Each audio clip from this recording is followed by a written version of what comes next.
नमस्कार मित्रमैत्रिणींनो. आता एक वेगळा ग्रह, ज्याला स्वतःचा देह नाही, पण काम मात्र करतो. ऑब्सेसिव्ह आहे, राक्षस म्हणतात त्याला. पण तो सगळा वाईट नाही बरं का, हे नक्की आहे. तो नसता तर इंटरनेट आलंच नसतं. त्याचं काम आहे इंटरनेट, हे कम्युनिकेशन, AI, हे सगळं राहू आहे. म्हणून राहू जर प्रथम स्थानात असेल तर माणूस प्रचंड ऑब्सेसिव्ह आणि महत्वाकांक्षी. द्वितीय स्थानामध्ये असेल तर वडिलोपार्जित गोष्टींसाठी आहे हा, आणि पहिल्या शिक्षणामध्ये थोडासा अडथळा आणतो. खूप बदल, राहू म्हणजे सतत बदल. तृतीय स्थानामध्ये महापराक्रमी राशीप्रमाणे उत्तम उपचय स्थान असल्यामुळे बेटर विथ टाइम करणा पापग्रह आहे. चतुर्थामध्ये राहू आईचं लॉंग लाईफ दाखवतो, पण स्वतःच्या नावावर घर घेताना खूप काळजी घ्या.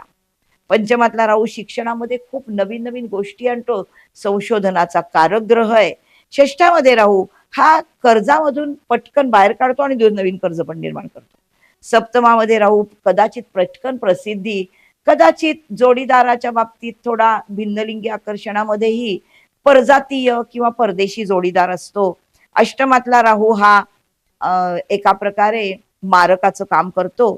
ज्या ग्रहाबरोबर आलेला आहे त्याप्रमाणे तो मारक मारक काम करतो.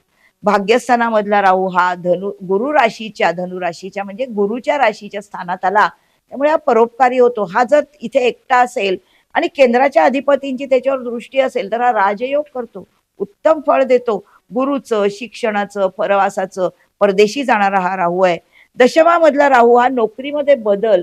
दशमामध्ये राहू ज्या राशीत आहे ना, त्या राशीचा डिस्पॉझिट म्हणजे त्याचा स्वामी जर राहूच्या ऍक्सेस मध्ये आला, म्हणजे धनस्थानात आहे किंवा चतुर्थात आहे किंवा षष्ठामध्ये आहे आणि दशमामध्ये राहू आहे, त्याच्या डिस्पॉझिटरवरती त्याची अशी दृष्टी पडली आहे, तर नोकरीमध्ये सतत बदल होत राहतात. एकादशामध्ये जेव्हा राहू असतो तेव्हा अनेक प्रकारे लाभ देतो, आणि द्वादशामध्ये राहू हा खूप नवीन प्रकारे पराज्ञानाकडे जाणार आहे. जर शुभ राहू असेल तर बुध शुक्र शनीच्या राशीमध्ये अर्थत्रिकोण, कामत्रिकोण म्हणजे वृषभ, कन्या, मकर, मिथुन, तुळ, कुंभ राशीमध्ये व्ययामध्ये असणारा राहू हा अतिशय उत्तम पराज्ञानाकडे नेणारा, परदेशी नेणारा, कारण तिथे म्हणजे न दिसणाऱ्या गोष्टी आहे म्हणून, आणि अचानक गोष्टी हा राहू दाखवतो म्हणून. आणि राहू शनीसारखे परिणाम देतो, त्यामुळे लॉंग टर्म तो हे परिणाम देतो. सगळे ग्रह तुम्हाला मी प्रत्येक स्थानात ठेवून छोटं छोटं छोटं छोटं त्यांचं वैशिष्ट्य दाखवलं. आपल्या कुंडलीतले प्रत्येक ग्रह तुम्हाला कळायला लागलेत. आपण ह्याच्यानंतर युती योगाकडे हळूहळू जाणार आहोत. म्हणजे एकापेक्षा जास्ती ग्रह स्थानात आले तर काय करतात हे आपल्याला माहिती पाहिजे, नाही का? तुम्हाला आवडले असतील माझे हे सगळे एकेका ग्रहाचे एपिसोड. आपल्या कुंडलीमध्ये घालून बघा तुम्हाला काय काय दिसतंय आणि मला कळवा. कुठल्याही प्रश्नाचं तुमच्या स्वागत आहे, मला मेल करा.